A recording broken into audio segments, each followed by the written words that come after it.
There we go. Hello everyone and welcome to Handmade Hero, the show where we code a complete game from scratch using nothing but our barest typing fingers, no libraries, no engine, just so we can see basically everything that goes into a game's execution, every last thing. And we're basically trying to make sure that we understand everything that a computer does when running a game. And at this point in the process, we're actually fairly far along. We've made a Win32 prototyping layer. We've made a tile map storage system for ourselves.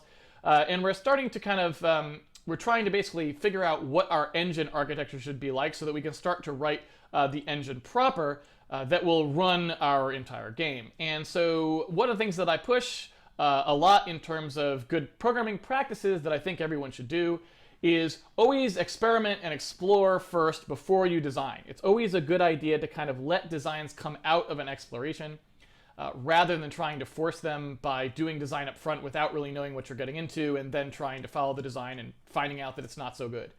And so that's really the process that we're going through right now. We did that and we sort of came to a place where we were pretty happy with our tile map system, which is just one aspect of how we need to design the engine. And so now we're kind of looking at just kind of wrapping that up a little bit and then moving into some other things that we need to do. There's a bunch of other stuff, obviously, besides the tile map that go into making a game. And so we have to kind of start thinking about what those are. Now, if you have pre-ordered the game, and there's a little bit more to talk about today regarding this, if you have pre-ordered the game on handmadehero.org using the pre-order button, you will have gotten an email with, obviously you get access to all the source code, but you also get access to all of the art assets that we use during development. And so one of the things I want to point out is normally I say at this part of the stream, go to the link that's in that email and make sure that you download the right source code to start with from today if you want to follow along. And today is day 36, so you want to unzip day 35 source code. But for the first time today also, if you look on that link, when you go to that link, you basically get presented with a bunch of things that you can download that will kind of increase over time as we add more things to the distribution. Instead of just the source code now, you will also see a link to download the test assets. And basically, these won't change very frequently. Like, we'll only update the test assets every once in a while. But since this is the first time, everyone has to go and get the test assets for sure. Basically, what they are is they're just a zip file that has in them one directory called test. And what I want you to do is I want you to go ahead and put that into our handmade directory. So basically, here's our source directory, right? We have our code, we have our data, we have our MISC, and so on. I gotta remember to turn off arrow shake. Someone sent me how to do it, but I forget how to do it. But basically, inside this data directory, what I want you to do is basically go into that data directory, and we're just gonna drag the test executable, the test directory right in there. And so then if you look inside there now, we basically have a bunch of bitmaps that I've prepared for us, which just have, they're very simple files that just have some stuff that we're going to use to experiment with. And you can kind of see if you click on them, we just got some stuff. None of these are final assets for the game or anything, but they're basically like pieces of a character and a shadow that we can use. There's some layers for basically like for a scene that we're going to test with. And for some reason, and I don't really know what the reason is, Windows doesn't display bitmaps properly. I'm not sure if you've noticed this, but like basically, like if you have a bitmap, a BMP file that has like, I'm trying to think of, I'll load one of them here. If you have a BMP that actually has transparency in it, like it tends to go wonky on me. Like you can see this has transparency here, right? Like, or something like that. Or what was the one that just looked really weird? So like this looks really weird. Test scene layer 01. So test scene layer 01, if I open that up with GIMP, I believe that it looks correct, right? Yeah, you can kind of see that it looks correct. There's a transparent region. All the colors look roughly like they do, right? And this is the background from like the website and stuff.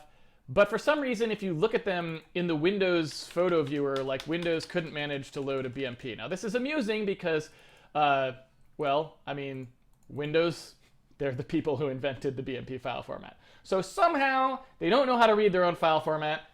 What are you going to do? That's just, that's life in Windows, ladies and gentlemen. Sometimes you don't know how to read your own file format, I guess. Anyway, basically, what we're going to be doing possibly later today, if not tomorrow, depending on where we get to, is we're going to be starting to use these assets. I'm going to show you how to load them in, and I'm going to show you how to use them on the screen and stuff just to get things started, because I wanted to have for us to be able to start looking at the scale of things and how things looked on the screen. And so we're going to have to write probably not really the renderer yet, because that's like a huge involved process that we'll start on and do many days worth of like explaining how renderers work and how all the math works and how we want to approach them and so on. But we're going to write basically some very simple little system that can just load bitmaps and put them up on the screen, so that we, as we sort of move forward with our engine architecture, we won't be flying blind, because rectangles can get us can get us only so far, basically, in terms of making good decisions about how things are supposed to work. So please make sure that if you're trying to follow along at home, that you go ahead and do that. Hopefully you've already done it. Should be pretty simple. Again, just go to that link, download Handmade Hero test assets 001.zip, and I will notify you guys anytime that you need to download a new one. But like I said, they should be pretty infrequent, because basically I'll batch up a bunch of new assets that when I know we're working on something in particular and I know we're going to need the assets, I'll batch them up. So we shouldn't need, you shouldn't need to update this hardly at all. It should be very infrequent. But once in a while you will have to do it as we start using different assets types and stuff like that. All right. So that's basically the situation that we're in. So now that we've got that going, let's go back to where we were on Friday, because we had a couple loose ends, if I remember correctly, that we need to tie off, namely just walking up and down through doors. So basically, up and down through like stairwells, basically. If I remember correctly, what we sort of said is, okay, we basically wanted to have two planes of our tile map system, one like sort of an upper and a lower plane that we tried to make. And we have like this concept of a door, but a stairwell like in between them. One that we have a tile that goes you up a level and a tile that goes down a level, but we don't actually have any code to handle what happens when you actually move on to one, right? So basically, when you move on to one of these, we need to have some way that allows you to kind of change up and down. And again, this was not to do anything specific. It was just to make sure that we could have our tile map system working with two different planes.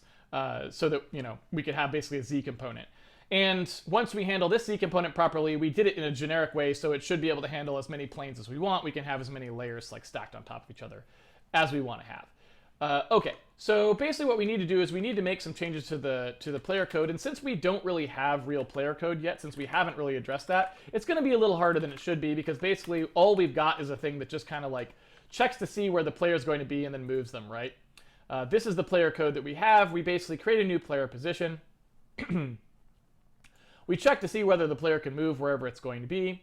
And then we kind of have this sort of acceptance function, which basically says, okay, accept the new location. And so what we kind of want to do here is if the player moves on to this tile, we want to do an action at the time when they move on to it, right? That's basically what we're trying to do.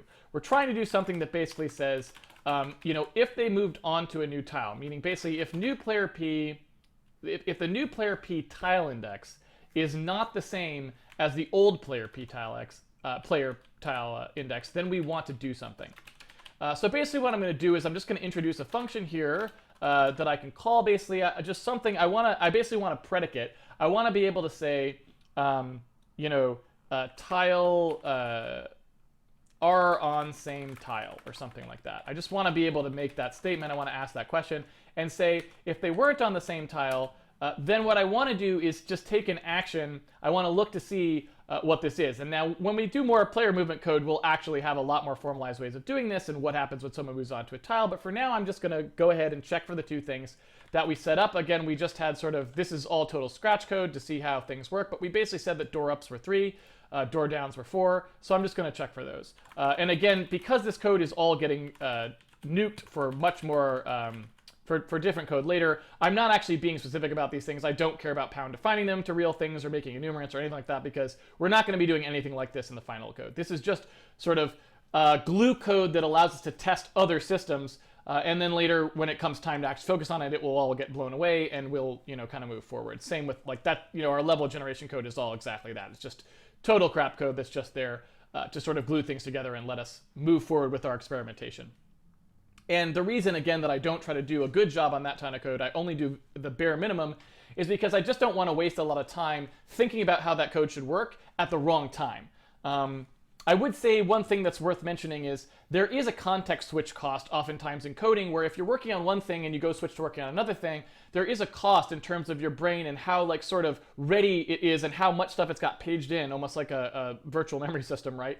For the particular problem that you're working on. And so one thing that I'd like to do is when I'm concentrating on one thing, I like to try and just keep concentrating on that one thing, even if that means me putting bad code in some other place. As long as I know that the bad code is there and I'm aware that that's the code that needs to not be there eventually, I'm okay with that. Because basically I want to focus on the thing I'm focusing on and get as much utility out of my brain's sort of focus on that part as I can. And so I don't want to spend a lot of time doing things like thinking about how to specify tile values, because I know later we're going to spend a whole bunch of time thinking about how we specify tile values. So any time we spend now is really just kind of wasted. So that said, what I want to do is I want to get the tile map value at this point that the player is at when I determine that they've moved to a new location, right? So this new player P, wherever they are, I'm going to go ahead and sort of grab what the tile value is there. So basically I'm going to go to our tile map functions that we have. If you remember, we pulled them out into this separate file here. And I'm basically going to just ask what that tile value is. So I'm going to basically try to, let's see where it is, get tile value right here.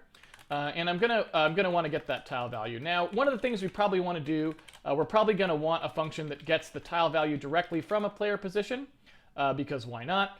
And so I'm probably going to introduce a tile value call that's just basically a proxy call to our other call, which will do that sort of cracking for us. That takes the player position and breaks it out into the smaller values. So basically, we have the tile map, and I'm just going to pass that new player P, and I'm going to say, give me what the tile value is at that location. So this is like the new tile value. And then I'm going to say, all right, if the new tile value equals, what did we say? That it was 3 and a 4, I believe, is what we said. So if the new tile value is a 3, then we are going to go a door up. So a 3 is a door up, which means that our new player P is technically going to become a, whatever their abs tile Z was, is going to go up 1, right? This. And if it is if the new tile value is a 4, then they are going to go down 1, right? That's all I want to do there. And then we'll accept the player position. Now, what we could also do here, we could actually treat this as another check move. We could verify that the tile on the other side was empty. But at the moment, like I said, I don't really think we want to deal with that kind of stuff because it's really not important. That's going to be something we have to think about more when we get to later stages of things. For now, we know we always place doors up and doors down symmetrically, so it's fine. So is tile map point empty, we also have to modify, because at the moment is tile map empty was only basically allowed to return true if the tile chunk value is 1. But really what we're allowing it to do now is sort of say there's a bunch of things that sort of classify as empty, if you will, right? There's 3s and 4s are now also considered empty, right? So we need to kind of say, oh, you can move on to something that's a 1, 3, or a 4. And so we'll just go ahead and do that. And that way these checks won't fail when the player tries to move on to a door. And then similarly, the get tile value function, like I said before, I want to be able to pass a tile map position to that as well. So we'll go ahead and do that here. And that is just going to call get tile value. It's really just a pass through that's going to call, excuse me, that get tile value function for the poses components. So that's just, it's really just a utility. It's so that I don't have to type that if it's something that I'm going to call fairly frequently, which I suspect that it is. I'm just going to go ahead and do that, right? Oh, why is there still an empty there? I got mixed up there. This is actually the return value. That's just lazy code that's around. It is a bit hard for me. Like I've said many times, programming on the stream is a little bit tough sometimes because basically, like it's harder for me to focus when I have to talk, and so code kind of gets a little strange. It's weird. I can't explain the feeling. It's just it's like a little hazy. It's a lot hazier than I am when I'm normally programming. So it's tough. It's definitely like running a marathon with the weight belt on. Anyway, let's see here. So R on same tile now we have to implement. We did not implement that before. So I'm going to go ahead and put that in here. I don't know. Eventually, I feel like we probably want to put stuff like, you know, recanonicalized position and stuff like that. Now that I think about it, like these things really don't have anything to do with well, I guess they do have something to do with the tile map because they involve the tile map locations. And the tile side in meters. Of course, the tile side in meters isn't really related as much to the tile map. Blah, blah, blah, blah, blah. I could see moving... Basically, I guess here's what I'd say. There's stuff in here that really doesn't have anything to do with the tile map. And I think I might kind of want those things to be cabbed off at some point. Like, these things really are about tile map positioning, and they have nothing to do with the actual tile map. Like, insofar as they care about the tile map, all they really care about is how big a tile is. And that really has nothing to do with the tile map storage, right? And so I'm going to kind of mark these here. I'm just going to say, do these really belong in more of a positioning or a geometry file, right? Like, and sort of just think about that, because I feel like that's probably going to be the case, that they're inappropriately part of this tile map and they don't really need to be there. So anyway, we now can go back here and say, well, we've got these two tile map positions, right? I've got a tile map position A and a tile map position B. And I want to know, like I said, when they are on the same tile, I want to know whether or not their tile differs or not. Now, it's going to ignore basically these two things, right? And so whether or not the tile differs is really trivial. If they're on the same tile, then all of their tile indice portions will be the same, right? Each individual one of these, oops, that should be an and. Each individual one of their components should be exactly the same. Otherwise, they are on a different tile, like that. And then we'll return that result. There we go. And so then I'll go ahead and compile that. Let's take a look. Right, these need to be addresses of these fellows here. And there we go. So I believe now we should be able to walk onto this. And hey, look, it worked. We went up a level. We can go back down a level again, right? So when we move on there, we go back up a level. And I can, of course, go ahead. I think I've got a speed key. I do. There's a down. Whoa, okay, so that seems a little bit busted. So I think I've still got some broken code here, because if I remember correctly, there should only be one exit other than the one you came in. So there'll only be two exits from any room, but we're clearly adding a door to every room. So basically that's just not at all right in terms of the generation code.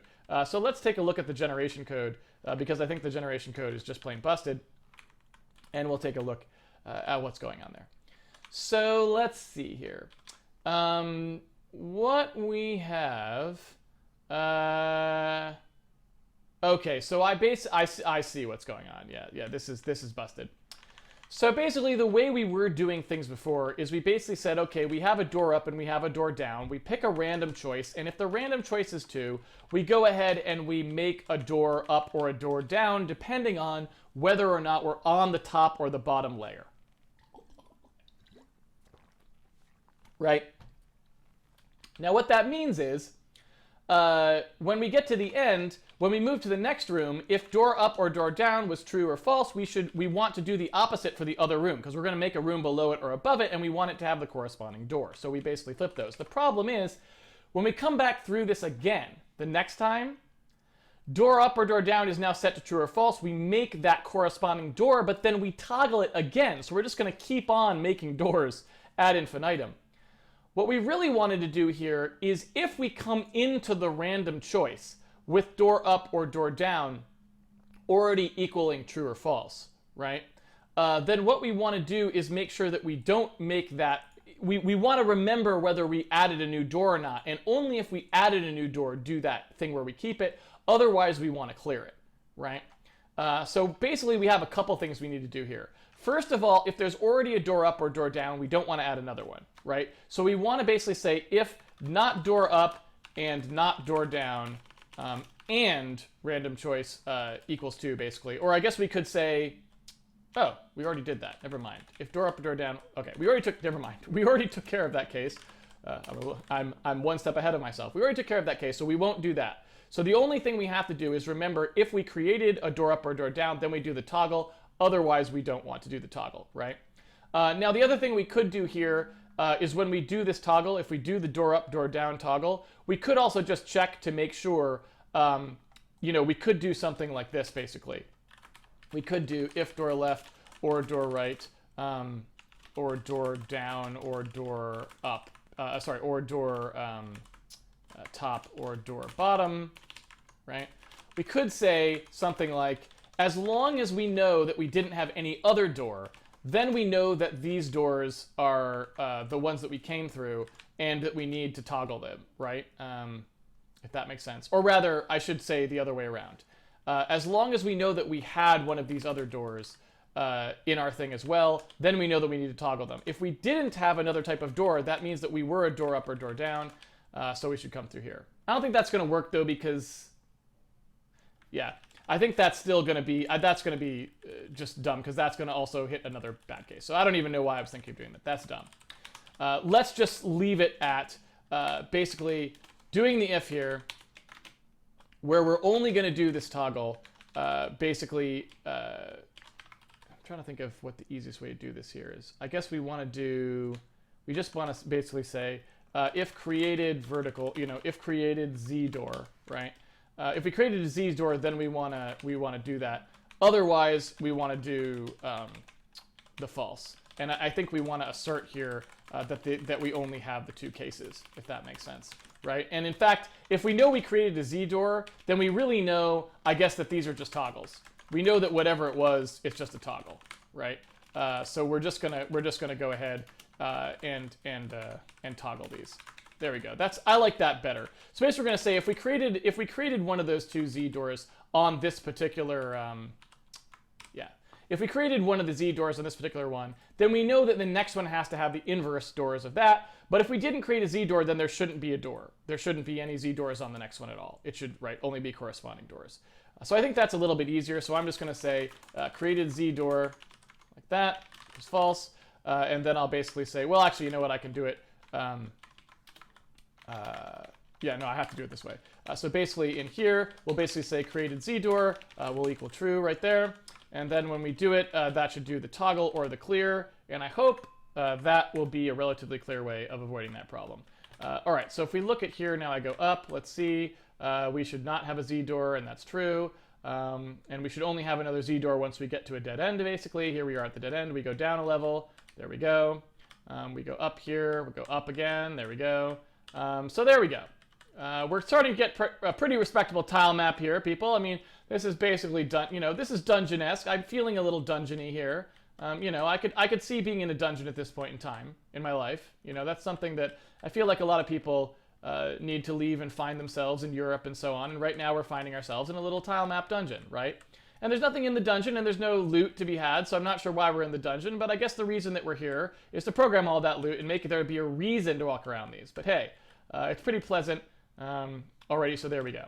All right, so we basically now know roughly an API that works okay for creating a tile map, and that gives us a good starting point. So I would say that we have sort of succeeded in sort of our goal of getting a first pass design by experimenting. Like, this is a reasonable tile map API, and if we wanted to go start implementing good sparse storage for it or other things like that, we could and know that it would be somewhat usable. Now, that doesn't mean it's perfect, and we're probably, as we get a little further along, going to find we need to revise it, but that's okay. We've kind of done the exploration that we need to be a little bit comfortable in the sorts of things that happen here, and I'm okay with that. Now, I'm looking at this and says, should these be from the center of a tile? I believe we already did that, so I can get rid of that. And for now, I guess we'll kind of just leave this way. The tile rel x and tile, I guess we'll call this offset x and offset y, I don't know.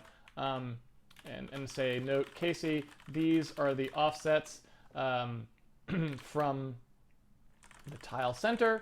And then I will go ahead and change all of those. So tile rel will become offset.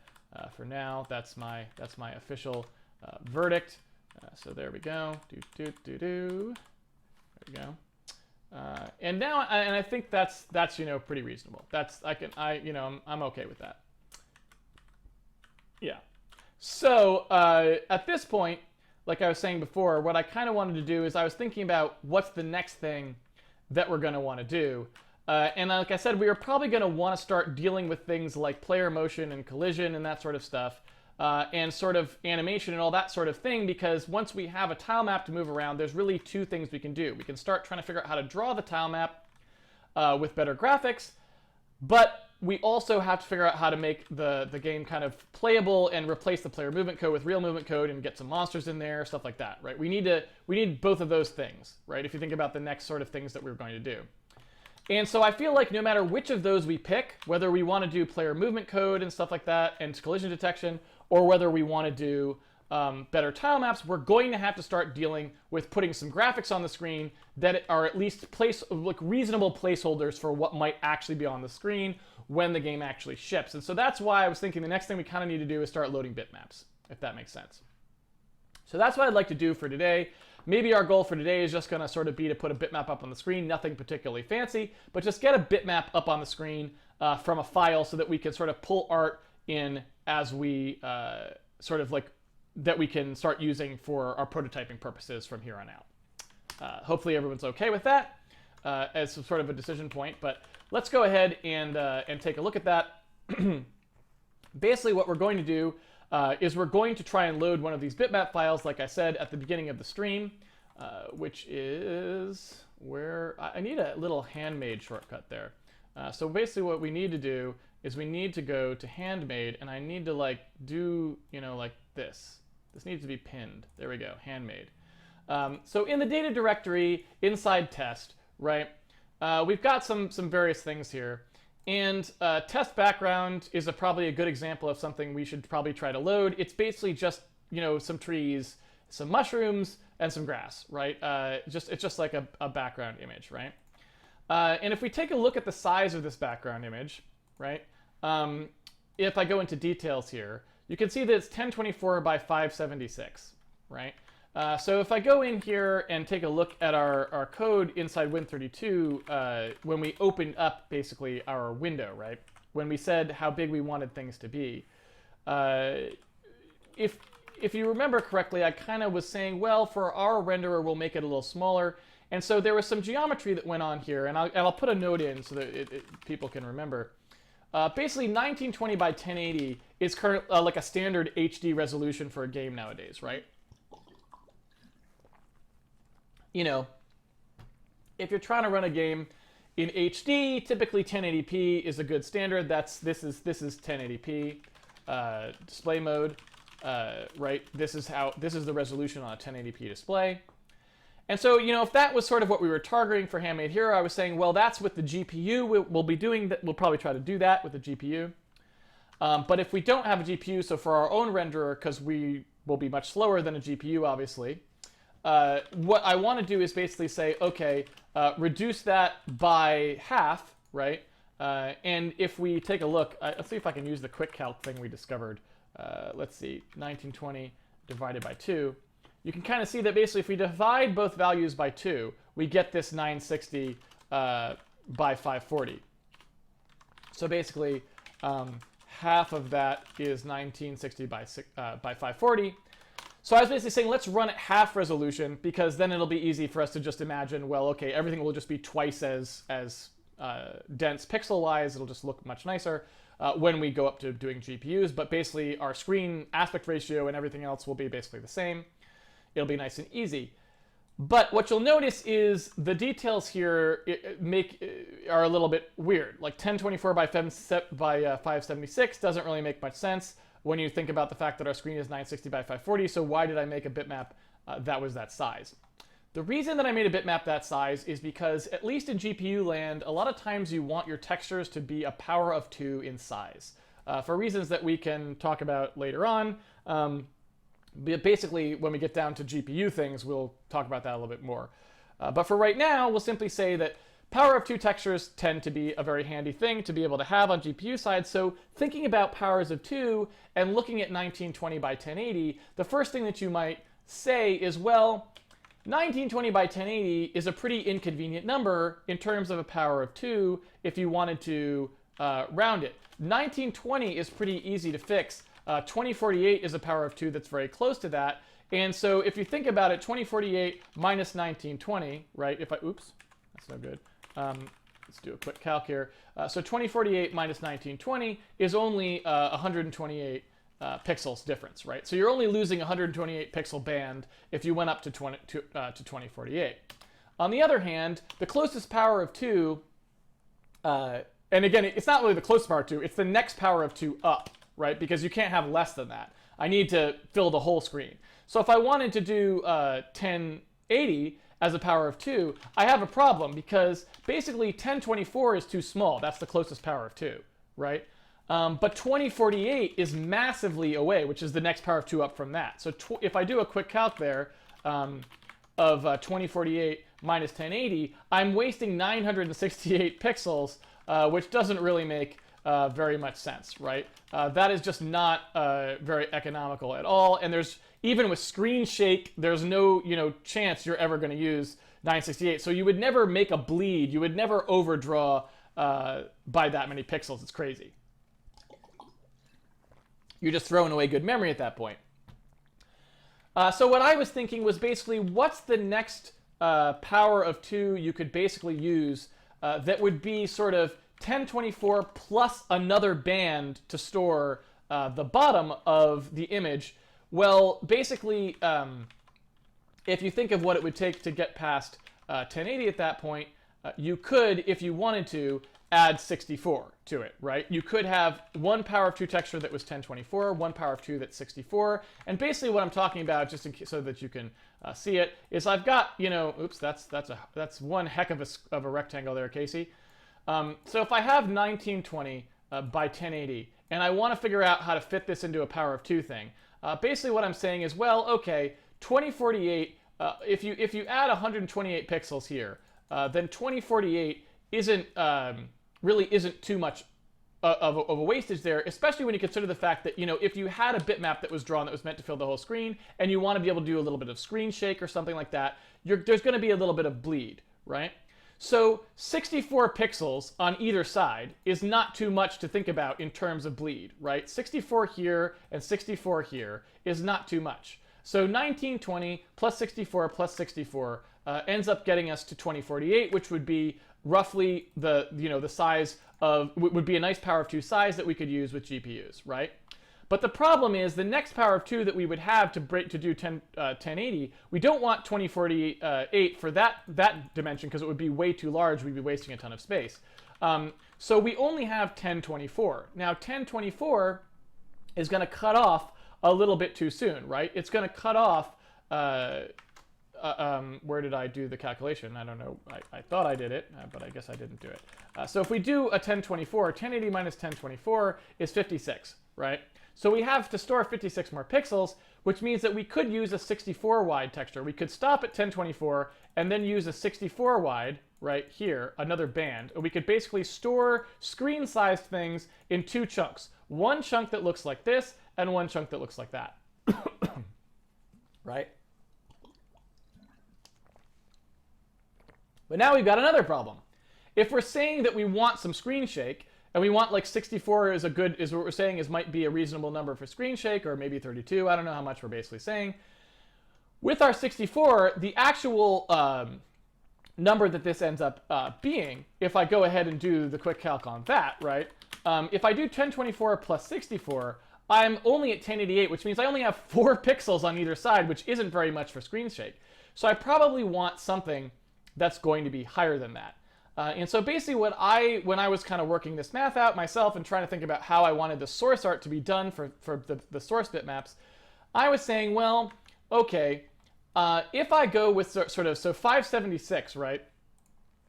If you go ahead and double 576, you will see that it ends up being 1152. Is that correct? Yeah. So if I minus 1024 from that, at least I think this is correct. Maybe I made a mistake here. Yeah, it's 128. So basically what I was basically saying was, okay, if we use a 128 texture instead of a 64 texture, so we store it in 2 chunks as a 128 texture, then we'd have a number that was more closely able to give us that apron at the top and the bottom, is basically what I'm saying. So if I subtract 1080 from that, I get 72, right? So if I divide that by 2, I get 36 pixels on either side. So now I have 36 pixels on top and bottom for screen shake. I have 64 on either end for screen shake. And that seemed to me like a pretty reasonable sort of breakdown of screen geometry. Now, I realize this all sounds kind of crazy, and it is a little bit crazy, but basically I was just trying to figure out, I was like, I kind of want everything to sort of fit into power of 2 sizes as much as possible. What would be the most reasonable way to sort of do the source art so that it's going to be amenable to that kind of packing? And that to me seemed like the most reasonable thing. Now, that may not be the smartest, I don't know, but that was just my opinion. This is the sort of thing you don't deal with in 3D graphics, because 3D graphics work in a very different way than this because of the way you do sort of wrapping of textures around models. And that's the way I'm usually used to thinking about things. So this may be a bad decision, we'll see, but it seems like a pretty harmless one, because at the end of the day, all the source art being drawn with an apron around it, we can always get rid of the apron if we don't want it. So if we don't want that extra room for screen shake or whatever, we can always get rid of it. So I figured having it drawn with the apron was actually probably a good idea. So long story short, or TLDR at this point, basically, if you want to skip all that explanation, the reason that these are larger than the actual size that we're going to be displaying in terms of one screen's width is because of that apron that's there. So they're all a little bit larger, and they're designed to be a little bit larger for that reason. Okay. So given that fact, and now we kind of have this sort of, I'm gonna leave this ridiculousness in here for now. Right, there we go. So I basically said 1024 plus 128. I need to bind a key to Quick Calc. That's what I need to do. 1024 plus 128 is 1152. So basically, yeah, I should probably fill that in a little bit more densely eventually, but we'll just leave it like that for now. So basically what we want to do here is we want to load these images, knowing they're a little bit big, but we're going to basically try to load them and get them up onto the screen just so we can kind of see that things are working properly. So basically we want this draw rectangle call. We want the equivalent of this draw rectangle call, right? But what we want to do with the draw rectangle call is we want to be able to, instead of just passing a solid color, we want to, instead of just having one color that the rectangle fills in on the screen, we want to be able to pass essentially, you know, a bitmaps worth of data here, so that the draw rectangle call can actually draw, you know, a real set of artwork to the screen inside that rectangle, right?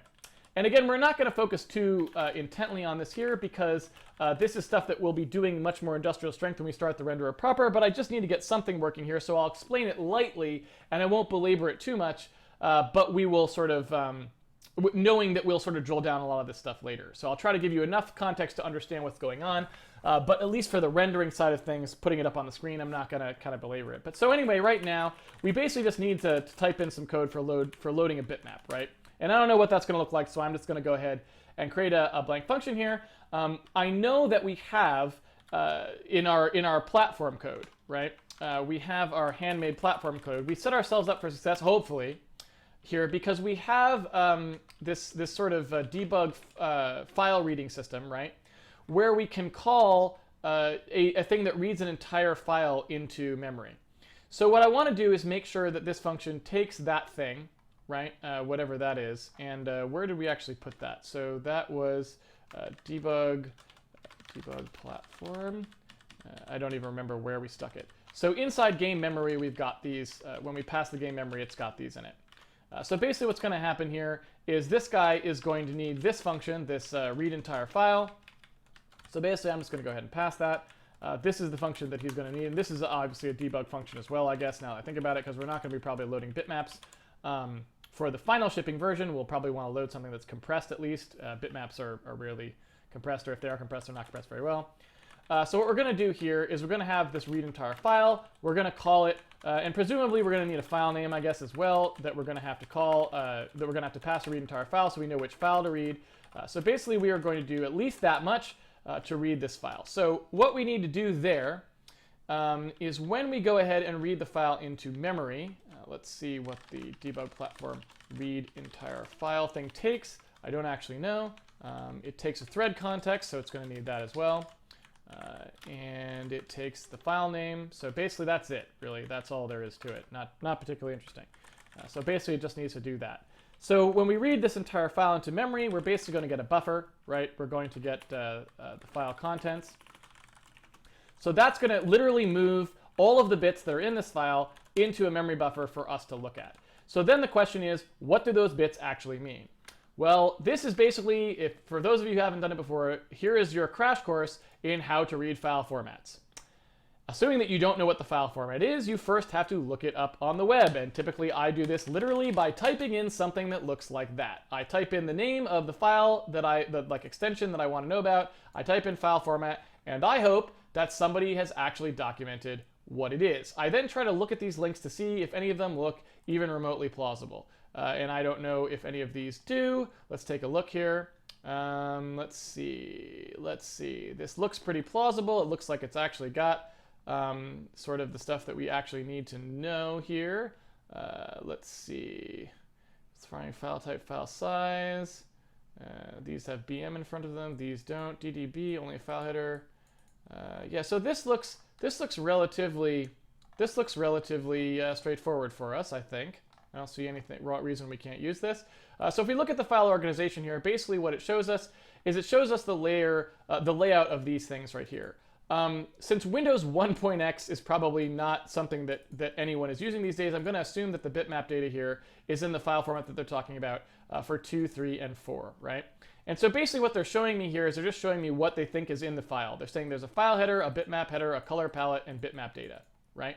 Now I know that I save these files as RGBA data, basically, so I know that there isn't going to be a color palette. I know that I don't have to worry about palletized colors. Like palletized colors are basically things where we store indexes into a palette instead of the actual colors, but I know we're actually storing colors. And in fact, when I was exporting it through GIMP, I actually selected like that I want it to be ARGB like 888 or whatever, like basically the same format, or roughly the same format as we were using for all of our rendering. So I'm assuming that should be pretty easy to get it out of the file. All right. So basically what it says here for that version 2, which is I'm assuming what our version is like, or though maybe I guess version 3 is probably more what we're like. I don't know, Windows NT. I mean, these are going back real far. So I'm guessing that we're probably, let's see here. This version has 3 additional fields. The bitmap header is 40 bytes in length and has the following format. There it goes. So yeah, I guess I don't know if this is the best resource for this because they're not really, bitmap 4. They're not really saying much which one I'm kind of going to, which one I'm likely to encounter here. And yeah, and which one. Well, so let's just take a look. So rather than find another resource, I think I'm actually going to kind of go with this one just so I can show you some things. So we're going to load in the contents here, right? And then what I'm going to do is I'm just going to go ahead and, well, you know what? I'm just going to go ahead and have that sort of end here. I'm just going to do some dummy line of code I can stop on. And then I will, what is this saying? Cannot convert from debug read file to void star. What are you trying to convert to void star? Oh, right. We have a debug file read result is what we have. Platform file read result. Where did my platform then? It's debug read file result. There we go. So basically, this is going to be our, it's not really our result, it's the read result. So I'm going to go ahead and do that. And then we have our read result has the contents in it and how big it was. So that's totally fine. So now all I'm going to do is I'm going to go ahead and call this basically in game update and render, I guess when we initialize. So when we initialize, I'm just going to call the loading function, and I know that we always run in our data directory, or that's where we're always supposed to be running anyway, so I'm just going to ask it to load. I'll load this test background.bmp, and I'm just going to look at what the data looks like. I'm just going to look at it. Because I should be able to figure out pretty quickly which one of those things these are by just looking at it. So I'm going to go ahead and compile it. I need to pass that thread context. Let's see here, and I also need to pass the file function. So I need to pass the memory debug read entire file, right? I don't remember what exactly that was called. Let's see here. Debug platform read entire file. So I'm just going to call that. There we go. So when I come in here now, where is my debugger? Where is my debugger, people? There's my debugger. Okay, is this guy still on? No, he's still on the thing that I used to download it. Let's get rid of that. Okay, so basically, now that I've cleaned up my screen a little bit here, when we come into the game update and render, right? I'm going to go ahead and I'm going to run through here, and I'm going to step into this function and take a look at what it returns for me when I come back through here. So basically, when I come in here and I ask it to read the entire file, first of all, I'll verify that it actually did read the entire file because, I don't actually know if it did. It looks like it did. There's the size of the file, and then I have the contents. So I'm just going to go ahead and I'm just going to look at the contents, basically as just a series of bytes. I'm just going to take a look at what it looks like. I'm going to put a comma 64 after the end of it so I can see a bunch of the bytes. And so I can see here that it starts with the BM syntax, which I believe I saw them document in here. So they were saying that it starts with a header that is BM. So here you go. So file type always for D 42H, and it says all versions of BMP files begin with the following 42-byte header. So okay, so that's I guess what we've expected.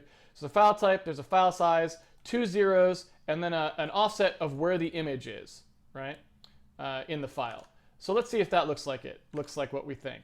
So there is the B and the M, and then there's the size of the file in bytes as a D word. So that's basically this right here.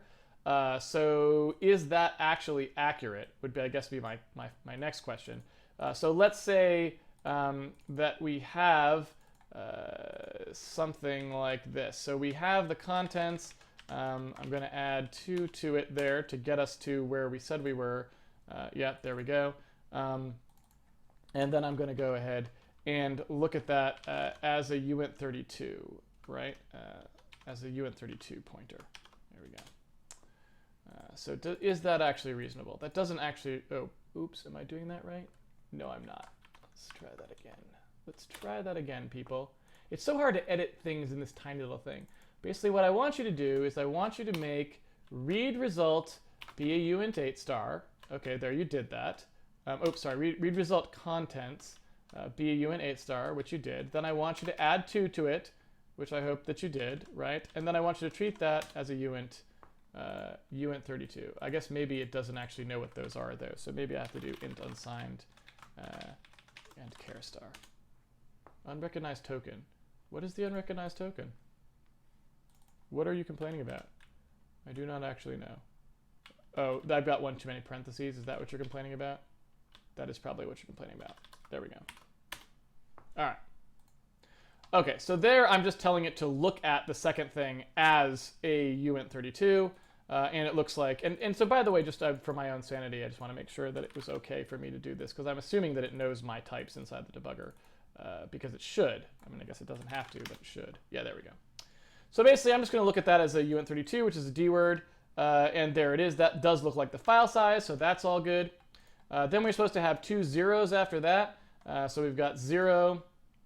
Let's see, that was the D word. So then we've got 2 zeros, which it does look like they are, because those are both 16-bit zeros. So there's the 16-bit zeros right there. And then we've got the bitmap offset, which is where in the file it actually is. So there it is. And that looks reasonable. That'd just be a D word. That'd be 138. So I think that we are basically looking at exactly this, right? This is exactly what we are looking at.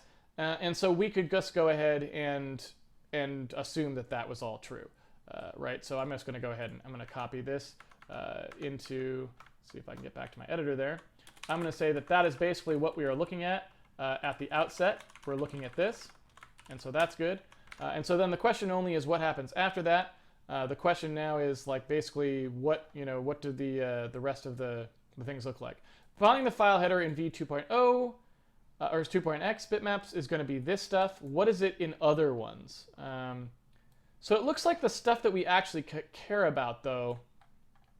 Size of bitmap, 32 palette element, size, HORA's resolution, colors used. So basically these things are the same, it looks like, right? It looks like we always do that, but once we get to compression, they may or may not be there, basically, right? They may or may not actually, it may or may not have compression or size of bitmap or the resolution or colors used, color important, that sort of stuff. But that's really the only difference. So if we assume temporarily that we're only going to be reading uncompressed, we could just look at these fields and assume that we always have them and that they're and just read them in, right? So we can just, again, this is just debug code. We're not trying to write a file processing library. We're only ever using assets that we ourselves load. So basically, this is pretty good in terms of what we're actually looking at, in the file. So what we could do here is we could just look at it this way. We could just say, okay, here's a struct, right? This is the bitmap header or something like that, right? We could say that. This is the bitmap header, and, you know, I don't know, just here's the actual sizes of each of these things. This is a int16, uint16, right? Uint32, uint32, int32, int32, uint16, uint16, right? And we could basically just say, all right, this is the layout that we are expecting to look at, and we can say, all right, this bitmap header, I am going to go ahead and take a look at that read result contents. I'm going to take a look at that as the bitmap header, right? I'm just going to cold cast it. So assuming that read result size, right, is not equal to 0, assuming that we were able to read it, then I'm going to take a look at the header. Now we've got a problem here, right? And I guess I can probably demonstrate it as well so that you can see it. What did I call that again? Where is the read results? Where is my read results? Content size. So there we go, content size. So if I go ahead and I actually run this, we have a problem, and I've talked about it on the stream many times before, but just to solidify it for people who, again, might not be familiar with this sort of thing.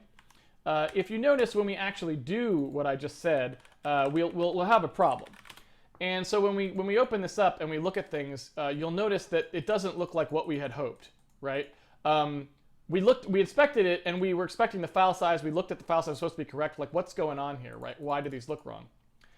Well, the answer, of course, is because, like I said on the stream before, when we lay out a structure, basically C++ is under no obligation to actually pack that structure tightly.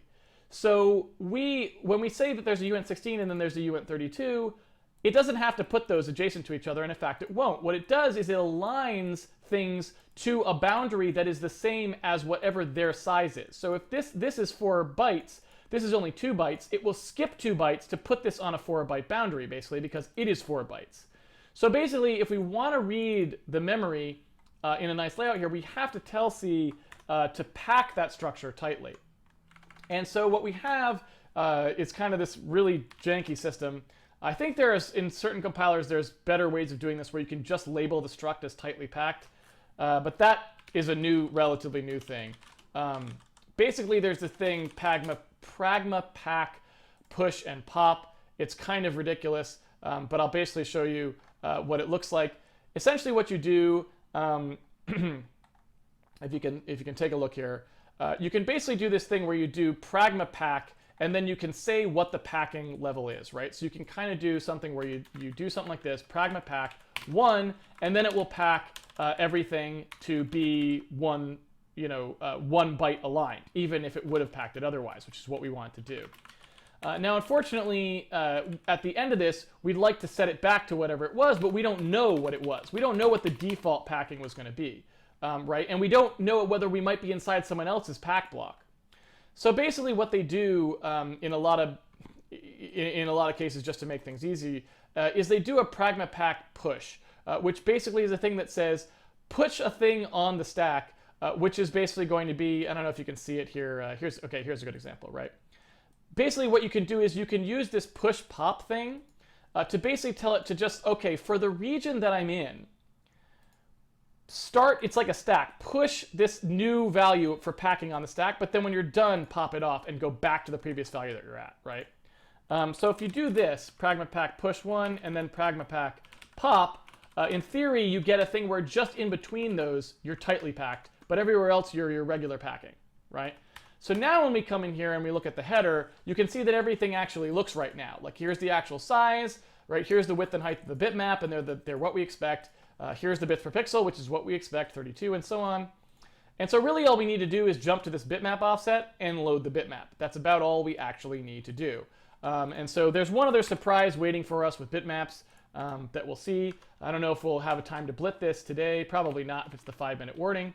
But basically, we now know what the header is, so we know what the width and height are, and we now know exactly where the data is, so we also know that basically our pixels, right, are going to be read result contents. We know that they are going to be wherever the contents are plus the bitmap offset that we got in the header. But of course, we don't know what that bitmap offset is relative to. Is it relative to the start of the file or what? So I'm going to go take a look at that spec again and just see if it's specific at all about what that bitmap offset actually means. So starting position of the image in bytes. I don't know if they are any more specific here. Bitmap offset, starting of the bitmap from the beginning of the file. So basically, we did the right math here. That's going to be the start of our pixels. And then we're expecting to have basically width times height pixels worth of data, I believe, because it's 32 bits per pixel, it should be well aligned. I think, I don't know, basically, if I don't know if they talk in here at all about that. Image data. Uncompressed data is a series of values representing the color. Each scan line must end on a 4-byte boundary, so 1, 2, or 3 bytes of padding may follow each scan line. So the only other thing we have to worry about is basically our pixels are going to be 4-byte aligned. Since they are already 4 bytes, that should never actually be a problem for us. But if we were going to load a 24-bit one here for some reason later, then we would actually care. But that is our pixel pointer, and that is basically all we actually needed to know. Now, if we want to, we could probably do something cheesy here to test this just real quickly in the 3 minutes that I have remaining. So let's see here. So this is a uint32 star. What is the contents pointer? It's a void, yes. Okay. So there we go. I'm just going to go ahead and cast that.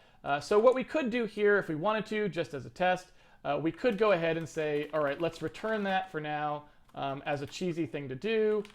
This is totally temporary, not at all what we actually want to do, but let's just do it for now. So I'll return result here. There we go. And then I will do result equals pixels. Okay, so when we load this into memory now, we're going to have a pixel pointer.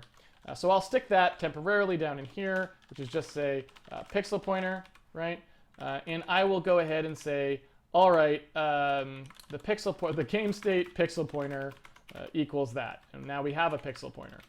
And now what I could do is I could basically just copy our draw rectangle function, or I could even just split it to the screen. Yeah, basically what I could do is I could say, let's just copy to the screen. It will be aligned incorrectly, but let's just copy to the screen. So at the end of the frame, we'll overwrite everything we did. Basically that buffer that we're writing to, we'll just go ahead and overwrite that. So I'm basically just going to say, all right, for y equals 0, y is less than buffer height plus y, and then I will do an x here, x, width. And then what I'm going to do is I'm just going to straight up copy the pixels from the pixel pointer. So I'm basically going to say, all right, the game state pixel pointer, I'm going to go ahead and say I've got that, and then I've got the uint dest, and that's the buffer pixels. And I'm just going to go ahead and full on just do the dest pointer equals the source pointer. And of course the stride won't be right, so our image will be all sheared and weird. But I just want to see if we're loading anything even close to right in the short time that we have left. So okay, I think I have to cast that if I'm not mistaken. Do I? Oh no, it's just pixels isn't a member of the buffer. So let's take a look at what that actually is. So the buffer is a memory. There we go. So memory. There we go. Oops. Signed unsigned mismatch. Oh, those are integers, I guess. Okay, there we go. And let's take a look. So that is not a particularly good sign. That doesn't look particularly good to me. I don't know about you guys. We have a bunch of things that are expected problems there. I can fix the shear, but that's that's pretty funny. So yeah, okay. We will pick that up next week because that is not at all what we want to look at. And rather than debugging that now, because there's a couple things we have to do. So basically, we have to do the stride so that it's copying correctly without shearing. Then we have to fix the color ordering if the color ordering is wrong, and all sorts of other things like that. So I'm just going to not actually do that because we'll just eat into the Q&A. I'd rather keep the Q&A on time. And tomorrow we can be basically how to blit that stuff onto the screen. And then we can also do our debugging of loading the bitmap in case we had bugs in that code, for example, where we were saying that the pixel pointer might have been wrong or something like that. It looks like our header is correct, so it's just whether our bitmap offset is correct or not. Okay, so that's it for now. It's time to go to the Q&A. Please prefix your questions with Q:, so I will see them. And if you could also try to keep questions to programming questions that are about today's stream or previous streams, that would be very helpful so that we can stay on topic. All right, off we go to the Q&A. Yes, Perfect Blitz shipped that. I totally agree. Well, so basically, a lot of times what you can do is just you got to sell it, right? If you have a bug, right, like this, and you're just like, okay, that's not so good, what you need to do is say, okay, no, wait. This is like an indie game that's about your perception of reality and how you need to be able to see things beyond the way that they're normally presented or whatever, and just sell this as intentional, right? Like, you just gotta have a good fiction. It's the same thing that they do in like art galleries when they put like a little thing, they have a picture and it's totally random, and then they have a thing on the side that's like a little placard, and it says something like, you know, in this provocative piece, you can see how like the suggestion of a windmill at sunset evokes, Cervantes and all this sort of, that's what you got to do. If you have this, it's not going to sell itself, so you're going to have to sell it. That's game salesmanship right there. That's what you got to do. If you don't want to debug it, I'd rather just debug it. But if you don't want to, you have other options. I missed the part where you handled endianness of the file, or are bitmaps always the same? Well, so yeah, bitmaps. I want to say that I don't know if they can be a different endianness if they're saved on a Mac. We don't care because we'll always know that they're in our native endianness, if that makes sense. If you were loading a file, like if you were loading a PSD, for example, it's always in the wrong endianness. It's always in old PowerPC endianness.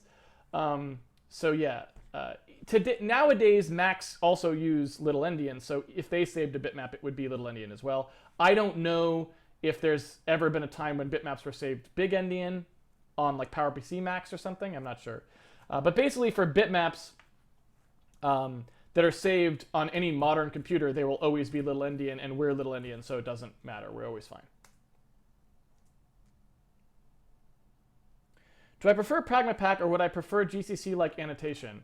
Probably GCC-like annotation, but I don't really care. I mean, it's a little ugly. I'd prefer to just be able to say, yeah, like pack this thing or whatever. And GCC has attributes like that. GCC and LLVM have attributes like that. But it's not really a big deal. I don't do this, like you don't do this very often. So that's why it's usually not that big a deal.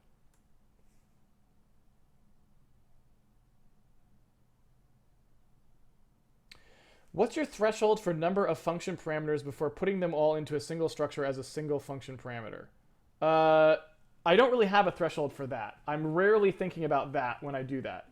What I'm thinking about is whether there will be a lot of times when things will get passed through as that structure. So basically, if I think of a lot of people will be passing around the same group of stuff, then I'll condense it into a structure.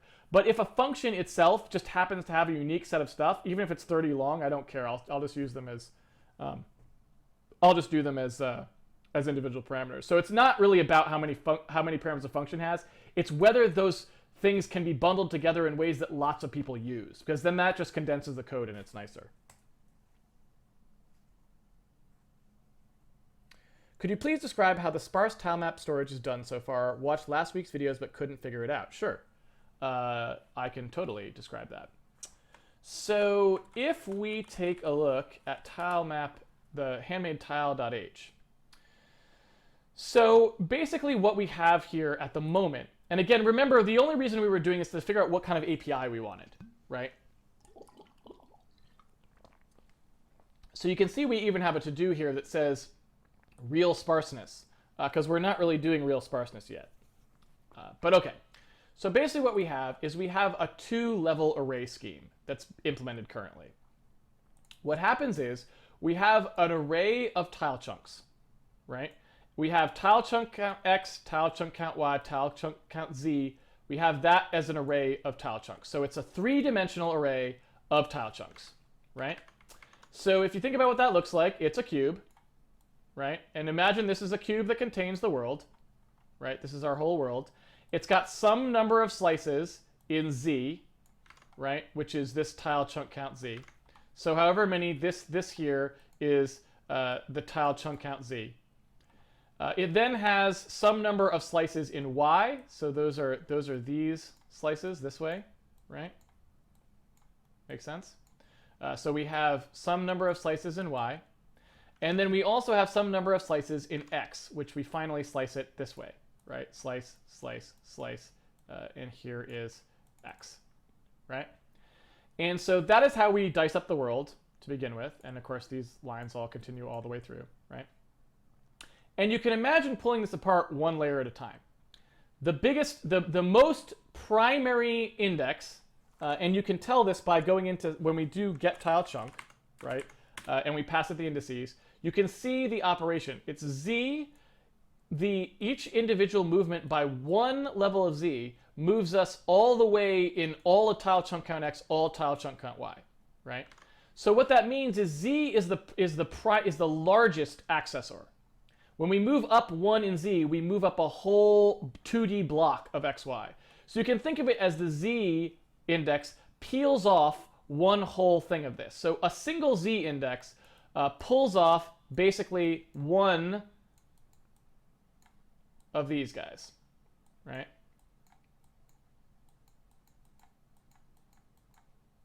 Make sense so far, hopefully? So a single Z index, like this might be Z index 1, right? Pulls off an entire chunk of these that still has all of the X's and all of the Y's, right? Next, they are indexed by Y. So next, you can use a Y to pull out one chunk of the X's. And again, that's the same operation. It's pulling out one chunk. Now we're pulling out a chunk that's just one-dimensional, right? Make sense? So now we're pulling out that chunk. And this is Z equals 1, Y equals, 2 or something. It's some number. It doesn't matter what these are, right? Z equals A and Y equals B. We're pulling out some row. And then finally, we use the X to grab one in particular one. And you can see that right in the math. X has no multiplier. It's just something that once you have one of these, you need to go that many tile chunks into it, right? And similarly, Y only moves by one X's worth, right? So moving in Y just moves you one of these rows forwards. But moving in Z moves you both, right? So it's moving like a whole plate at a time. And we could keep going up into higher dimensions, right? And that indexing scheme still works. This is the indexing scheme I talked about that basically flattens any uniformly multi-dimensional thing into a one-dimensional thing. This is the indexing for that, right? Now, once we grab one of those, we just have a tile chunk. So finally, when we have something with an X, Y, and a Z of the tile chunk, we have a chunk, not a tile. And a tile chunk, right? And I should be more specific. We have a tile chunk pointer, right? So we have a chunk star. If there's nothing defined at the world in that location, anywhere in there, then it's a 0. And we know there's no tiles in there at all. But if it's not 0, if that chunk pointer that we pull out of there after doing this is not 0, then that means it has a tiles pointer, right? That tiles pointer, which is what we're talking about, it's not 0. Then that means that we actually also have a two-dimensional array of tiles in there. And that two-dimensional array of tiles is chunk dim by chunk dim.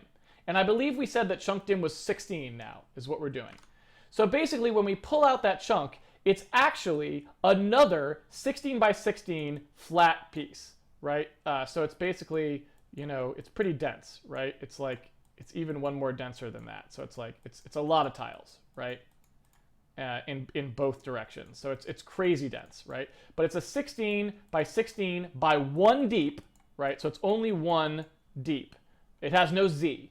It's one flat plane that's 16 by 16. We then look up the tile in there, and that's where the tiles are stored. And what this allows us to do is it allows us to basically store a reasonably sized chunks so they're reasonably compact, 16 by 16, nicely arrayed in memory. We don't have to spend time figuring out how to get to them or anything like that. But we loft that up into a scheme that is sparse so that we don't have to store that everywhere in the world, right? Because we don't want to store this whole cube even at our current size, would be too big to store efficiently probably. So we don't want to have to do that. Now this is not a particularly good storage scheme because we still have to have this upper array, the tile chunk array, is dense, right? This is dense. So we've subsampled it by 16 times 16 at that lower level, but it's still dense. And so what we're going to move to when we actually write the engine code proper, and again, it's all hiding behind an API that doesn't care, so we will be able to do this without affecting the code that calls into it, which is kind of the goal as well. This is dense, and we want to turn this into sparse. We want it to be fully sparse, so there's no cost for storing basically a giant world.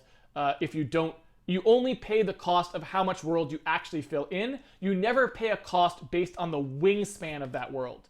And what that means, if you think about it, right, is I don't want to have to be constrained to a bounding rectangle size of things. If my world is literally only this one long straight path that goes from here to here, right? If we were storing everything as a dense array, and worse yet, actually, let's go one worse, right? Let's say I've got something that looks like this, so it's actually fully three-dimensional. It starts at the bottom here and goes all the way to the top corner there, right? So it's basically this meandering thing that crosses all 3 dimensions in a diagonal. I don't want to have to store this whole cube because that'll be huge. I only want to store little local regions of tiles that cover this.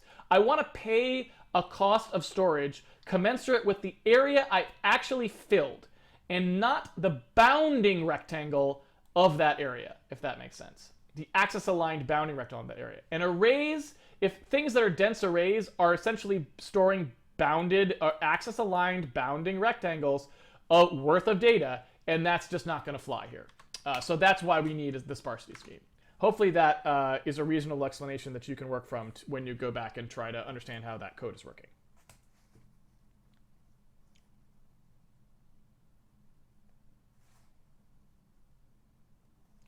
Why not use a function template to read raw bytes into any struct you cook up one primitive at a time instead of quirky compiler commands? Then you could ignore whatever weird shape it wants to give your struct in memory. Well, if you want to do that, that's probably fine. I certainly wouldn't say that anyone, I wouldn't fire you for doing that. Let's put it that way. And there are certainly times when that is a useful thing to do. The times when that is a useful thing to do, the template part I would probably never do because that doesn't sound like a good idea to me, but ignoring that part, if you want to do it in templates, go nuts. But in terms of having individual primitives that read in, we could imagine writing the code that way. That code would basically look something like this, right? It would basically look like something like this, right?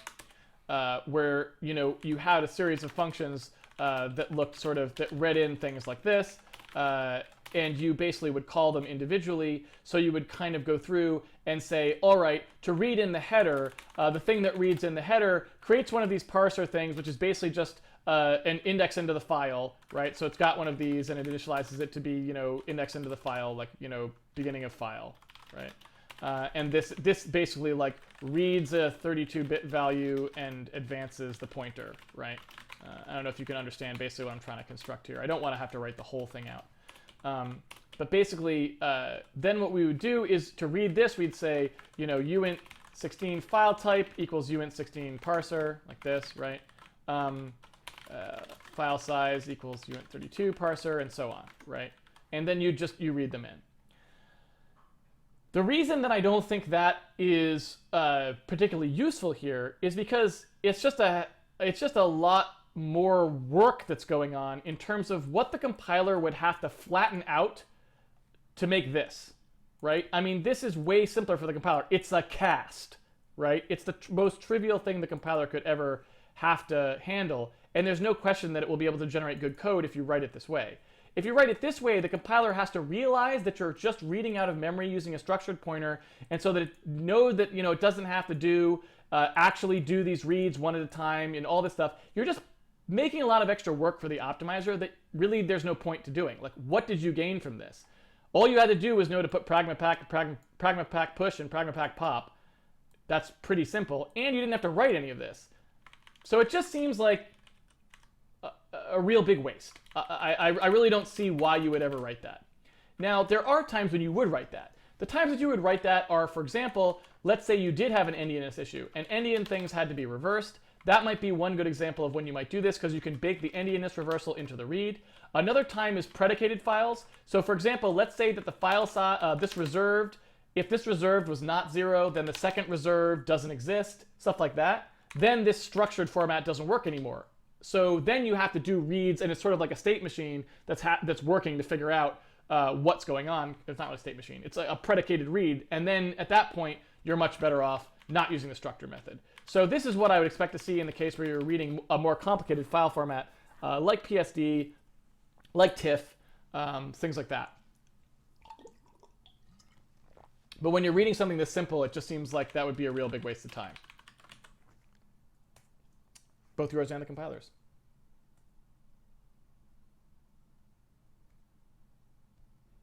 How will we handle memory when reading files? Would it be wasteful to read into our memory pool than only use part of it? So basically, that is a question that we want to save for a lot later. We will be doing resource streaming, which means that what we will be doing eventually when we stop using debug loading calls is we will be reading in essentially stuff that we've pre-processed into a format that's going to be real easy for us to kind of stream in as fast as possible. Whether that means like that it's compressed or whatever, we're gonna be focusing on how to make that pipeline smooth. And basically what that means is probably what will happen is the data that's read from disk probably won't be usable directly. So what we'll want to be doing is just reading the chunk that we need out of the file, the exact amount that we need, because we'll have set up our file so that we know exactly what we need to read in any circumstance. We won't be having a bunch of cruft in the file that we don't care about, like reserved 1 and 2. We'll read exactly the part out that we need. We will decompress it directly into the place that's supposed to go, and then we will basically use that memory, the memory that gets used for that temporary read that before we do decompress will just be part of the transient buffer that we just reuse over and over again as we load assets.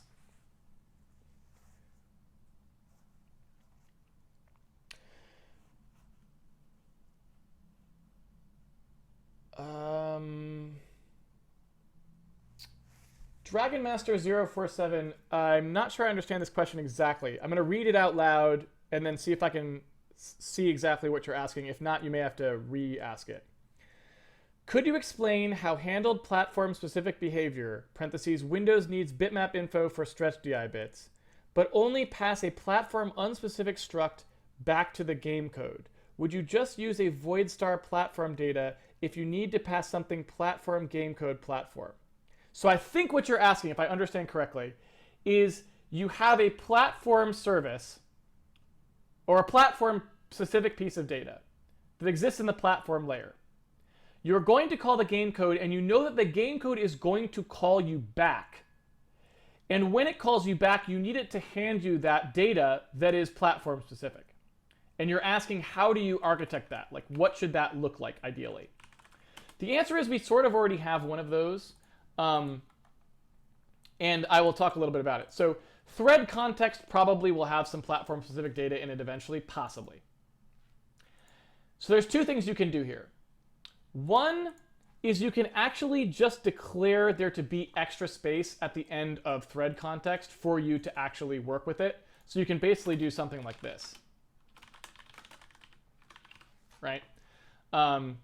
So that basically you have a place to put platform-specific data, and you just make that size be however big it needs to be for the biggest platform's storage. I don't love that, but it does have some niceties to it. It means that the game can copy those structs around if it needs to, or things like this. What I tend to do instead is I will basically just elongate this structure when I pass it to the game and count on it being re-elongatable on the way back. So basically what I'll do is I'll pass thread context in to the game, and the game thinks it's just this, but secretly what I'll do in the Win32 layer, right, is I'll actually have something that's Win32 thread context, which is a different structure, right, like this. And what I'll do is sort of the common, or the common part of it, I'll put in there, and then the Win32 part I'll put out here, right? something like this. Basically, so what I do is I wrap the platform non-specific structure inside a platform-specific structure. Then when I pass the game the thing, I pass it the address of this, knowing that that address is also the same as the address to this. So when the thread context comes back to me, I just cast it back out to a Win32 thread context, and I know that I've got my extra data sitting there at the bottom. Does that make sense? So that's often how I do that. I don't know if that answered your question, but that's how I would probably do that in this circumstance. Suffice to say, I try to minimize that sort of thing as much as possible anyway, because I don't like to have round trips through the code. I think I've mentioned that several times. So I try to limit the amount of times when you ever would have to round trip anything, let alone platform-specific data. I try to minimize the number of round trips, period. So something to think about. Would it be easy to implement a generic sparse array to solve our tile map problem, possibly overloading brackets? Probably not. I mean, I'm thinking probably what I would do. I mean, not that it wouldn't be easy. Yes, it would be easy. I don't think we necessarily want that. Probably what I will do is I will use a hash table that hashes on the absolute tile chunk indices or something like that. So I don't think a sparse array is probably necessary, and probably would be slower to index than I want it to be, unless the generic sparse array happens to be a hash table. But even if it was a hash table, how would it know what the hash function is? So we're going to have to do something specific to try and make a hash function that's good for our purposes, or do something smarter, and I don't know. We could do something like a quad tree, a sliced quad tree, or something like that. I don't know. I don't really want to do an octree because I feel like it would be wasteful, since our Z is, we don't have a lot of Z probably, but who knows.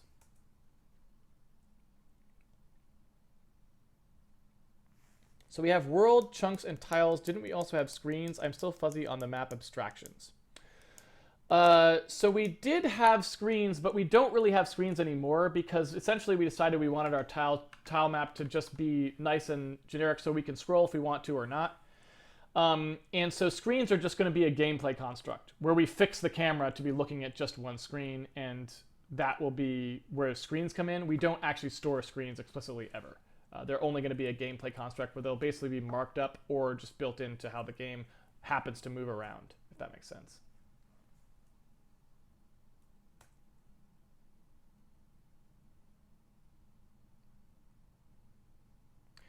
Why wouldn't you ever use a function template for the primitive readers I mentioned? That seems just like the sort of thing function templates are for. The reason is because I hate templates. I hate templates because I think their syntax is bad, and I think the implementation of them in the debugger is bad, and the compiler. So basically, most of the time, if you use templates in your code, I find that the error messages get bad, the debug visibility, the ability to inspect things in the debugger gets worse, and to cast in the debugger gets worse in almost all debuggers, although MSVC is probably the best case for those. They usually are.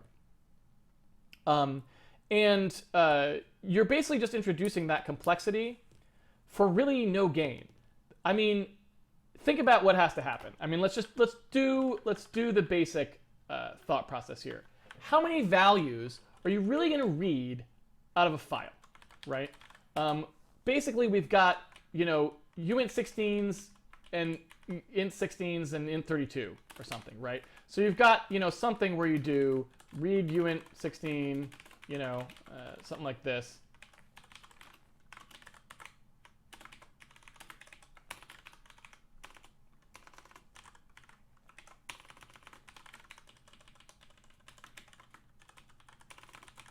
Right? We've got something that looks like this, okay? And it's got some file parser thing that it's taking as the pointer, and it's going to return these things, right? Now each one of these has to do a slightly different swap operation, right? If we were going to do the endianness thing like I talked about before, right? So assuming you have to do some work on these, because otherwise, if you didn't have to do work on them, then you shouldn't be doing it, really. So assuming that you have to do some work on this, let's assume you have to do an endianness swap on this. So we basically have our value here. We're going to do whatever it takes to read it from the parser, which is basically just going to be like, something that probably looks like this, right? It's gonna do something like this, and the parser value is going to be plus equals 2 or something here, and then it's going to return the result. It's got to do the endianness swap. So the endianness swap is going to have to look, whatever it's going to look like. It depends on how you want to write it. You could write it like this, I suppose. Result equals result shifted up, 8, or result and shifted down 8. I don't know, something like this. I don't know. You're going to have to write something, right? You're going to have to write your endianness swapping here. So what do you really gain? And this is going to be different on each one, right? Like the endianness swap for read int32 is going to be different here. Now you could write them so that they all kind of roughly look the same. I guess the way you would do that is you'd have to start writing a for loop, right? You'd have to write, if you wanted them to be templatized so you only had to write it once, which would be the only reason I think you would use a template, you'd have to start writing it like to loop over the byte count. So you'd have to do like byte count equals 0, byte count is less than 4, or less than size of the type that you're templatized on, plus byte count, right?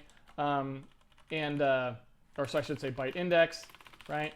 And then you're going to have to read in the thing in here in the opposite order. So you'd start at the end and you read into the beginning, right, of the byte order and whatever. And that's what it looks like. I just don't understand why you would bother doing that when you could just write the couple functions that you need, and then they're easy to read. You can see which ones you're calling very easily. They're easy to refer to. They all have actual names that make sense. It's just, I think people who write templates tend to write templates a little prematurely. If you really had something where you're going to save a ton of time by templatizing it, maybe that's okay. But I just find that the tool chains are so bad at working with templates that you're just inviting a lot of complexity and a lot of unnecessary stuff into your code when it's really just not that much to write it properly the first time. And this thing is basically just the same. Here and here, you'd implement your swap here. And in fact, this and this function could be the same. I could just call this function from this int32 one could just use the uint32 and cast it, right, or whatever. So these actually don't have to be written separately. This could just call that one. And so you're talking about a tremendously small amount of code. It just seems crazy to introduce templates into that, given how bad templates are throughout the rest of the toolchain. So yeah, so I never use templates ever.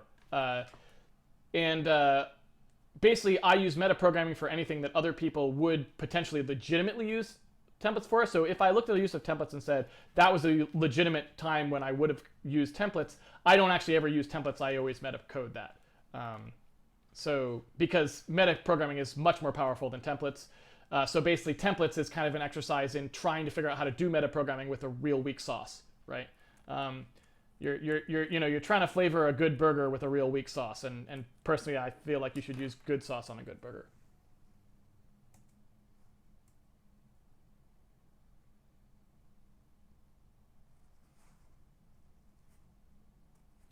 Will you write asset importers, exporters to get the asset data into an efficient format, or will you rely on the tools the asset creators use to output a raw style file? We will be writing, well, I don't know if we'll write this or not, because this is kind of outside of the scope of what we're doing on Handmade Hero. We might, I don't guess there's really no reason not to, because it's not very much code. But basically what we'll be doing is we'll be packing our data into a single file, basically, that's, got all of our resources in the format that we want them to be. So yeah, we probably won't ever directly, we will never in the shipping version of the game directly use asset data that came out of an art tool.